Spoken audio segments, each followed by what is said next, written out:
Depression can be overpowering. I find it difficult to get out of bed, and once out of bed, just walking can be exhausting. Texting or even watching TV can seem to take Herculean effort, said White, Ph.D., MPH, MSW, a clinical associate professor in the School of Social Work at the University of Southern California. Writer Therese Borchard finds it takes longer to do mundane tasks, such as washing dishes and folding laundry. Her work also has slowed. It takes me about twice the amount of time to write a piece as it did before I had my breakdown 10 years ago. Fatigue is common in depression. In fact, according to clinical psychologist Shoshana Bennett, Ph.D., it's unusual for fatigue not to be one of the symptoms of depression. Our clients often say that they know what they need to do to get better, but they just can't do it. This is why fatigue is so destructive.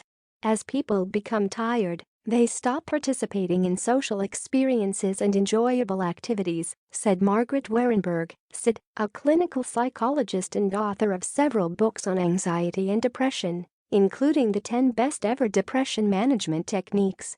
They don't have the energy or endurance. But isolating and not moving their body makes them even more tired and depressed.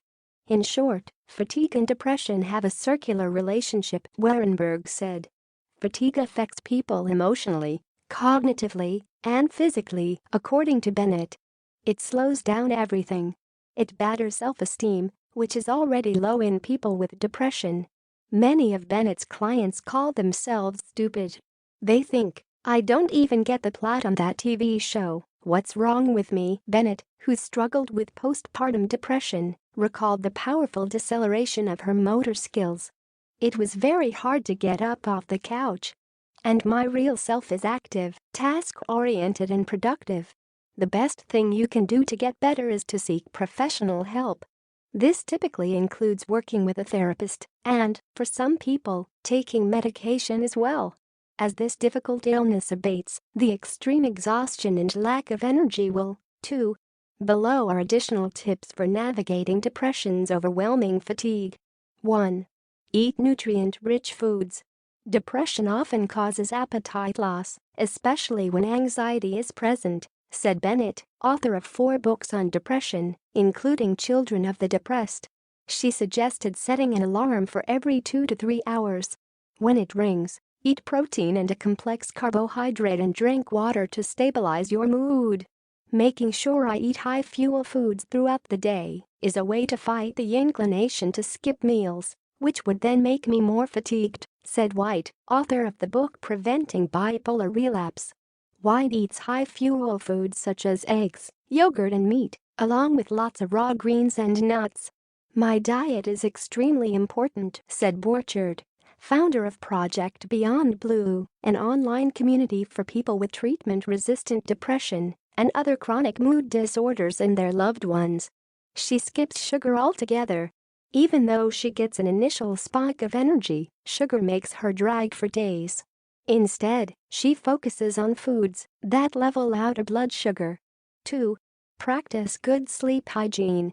Borchard goes to sleep at the same time every night, usually 10 p.m., and gets up at the same time every morning around 6 a.m.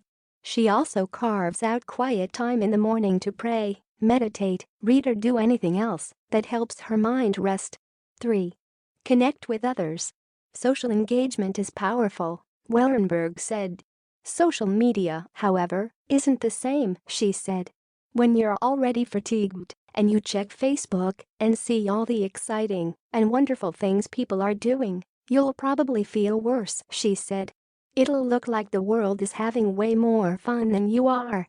Instead, connect with friends in person. These don't have to be major outings. Have a friend join you for coffee, she said.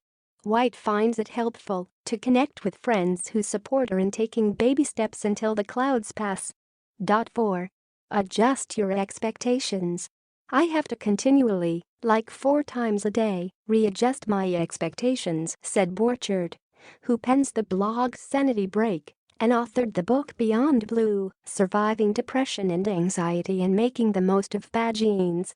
In fact, she calls her expectations the biggest threat. If I can bring my expectations down, then I feel okay about myself.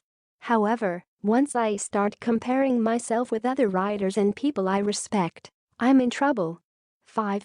Practice compassionate self-talk. Beating yourself up about being tired or calling yourself lazy only exacerbates the fatigue. It's like being in the middle of a boxing ring pummeling yourself, adding insult to injury, Bennett said. Pay attention to your negative self-talk. When you're feeling bad about yourself, consider, what am I saying to myself right now? Bennett said. Then apologize and counter critical statements with the truth. Be specific, she said. For instance, I'm sorry.